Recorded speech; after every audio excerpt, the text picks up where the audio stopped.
ada di tengah-tengah kita, lebih utama dari segala sesuatu. Mengasihi musuh. Tetapi kepada kamu yang mendengarkan aku berkata, kasihilah musuhmu, berbuatlah baik kepada orang yang membenci kamu. Lukas 6 ayat 21. Sahabat Iktus yang dikasihi Tuhan, bagi sebagian besar orang, musuh berarti seseorang yang pantas dibenci karena telah menyebabkan kerugian dan menjadi ancaman bagi diri. Karena itu musuh tidak layak untuk diampuni, apalagi dikasihi. Jika musuh yang kita benci mengalami malapetaka, tidakkah hal itu akan memuaskan hati kita? Nasihat untuk mengasihi musuh dapat dikatakan aneh, karena normalnya musuh adalah orang yang harus dibenci. Apa kata Alkitab tentang mengasihi musuh? Yesus yang selalu menjadi teladan dari apa yang dikatakan dan diajarkannya. Secara rinci, Yesus mengajarkan bagaimana sikap Kristen terhadap musuh atau orang yang membenci kita. Ini bukan hanya sekedar pelajaran moral biasa yang mampu dilakukan siapa saja.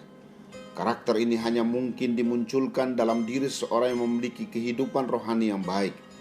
Apa yang ada di dalam mempengaruhi tindakan yang tampak. 1. Perintah mengasihi musuh. Hukum Taurat mengatakan nyawa ganti nyawa, mata ganti mata, gigi ganti gigi, tangan ganti tangan, kaki ganti kaki. Keluaran 21 ayat 23 sampai 24. Kepada pendengarnya Yesus berkata, kasihilah musuhmu. Dia memerintahkan agar kita berbuat baik dan berdoa bagi mereka. Ayat 27. Mengasihi berarti membalas kejahatan dengan kebaikan. Ayat 29. Cara ini memutus lingkaran setan akan hasrat balas dendam. Ayat 30.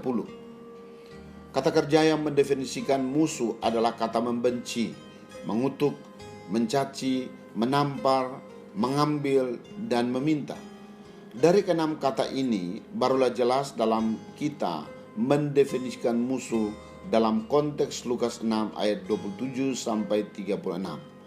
Menurut Lukas, musuh adalah orang yang membencimu, orang yang mengutukmu, orang yang mencacimu, orang yang menamparmu, atau orang yang mengambil dan meminta apa yang menjadi milikmu. 2. Cara mengasihi musuh. Sekali lagi mereka yang mendengarkan Yesus ditantang untuk memiliki apa yang mencerminkan nilai-nilai kerajaan Allah yang ditandai dengan sikap radikal, mengasihi musuh. Sikap ini diwujudkan dalam dua tindakan konkret.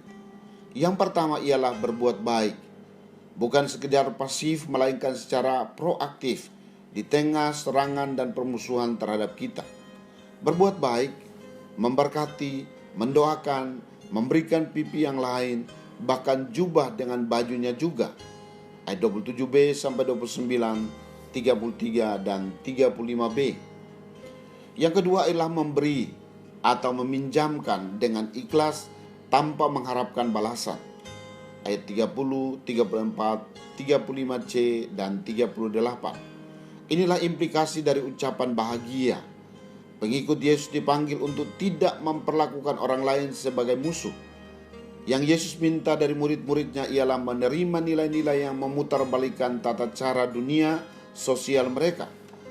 Para murid seharusnya mengisi takaran atau timbangannya penuh-penuh, bahkan meluap keluar dengan kemurahan hati Bapa. Ayat 38. 3. Upah mengasihi musuh. Hal ini akan menguntungkan kita, sebab upah kita akan besar. Ayat 35. Berdasarkan kasih Yesus yang sejati, apa yang telah diberikan, dikeluarkan, dipinjamkan, atau terhilang di dunia ini akan digantikan di dunia yang akan datang dan akan sangat menguntungkan kita. Kamu bukan saja akan dibayar kembali, melainkan diganjar dengan upah besar. Kepadamu akan dikatakan, mari hai kamu yang diberkati, terimalah kerajaan itu. Kita akan mendapat kehormatan. Kamu akan menjadi anak-anak Allah yang maha tinggi dan akan diakui olehnya sebagai anak-anaknya. karena menjadi serupa dengannya. Ia melimpahkan pemeliharaannya bahkan terhadap orang-orang yang paling jahat sekalipun, yang setiap hari membuatnya gusar dan yang memberontak kepadanya, serta menggunakan pemberian-pemberian itu hanya untuk mempermalukan dirinya. Sahabat Iktus, kecenderungan kita adalah melakukan yang baik kepada yang melakukan kebaikan dan menuntut orang melakukan kebaikan terlebih dahulu kepada kita. Kristen harus bersikap sebaliknya, berinisiatif berbuat baik dan tetap melakukannya, sekalipun kepada yang melakukan kejahatan. Sikap ini hanya bisa dimiliki seorang yang telah mengalami kasih Kristus dan tahu bagaimana mengasihi sesamanya.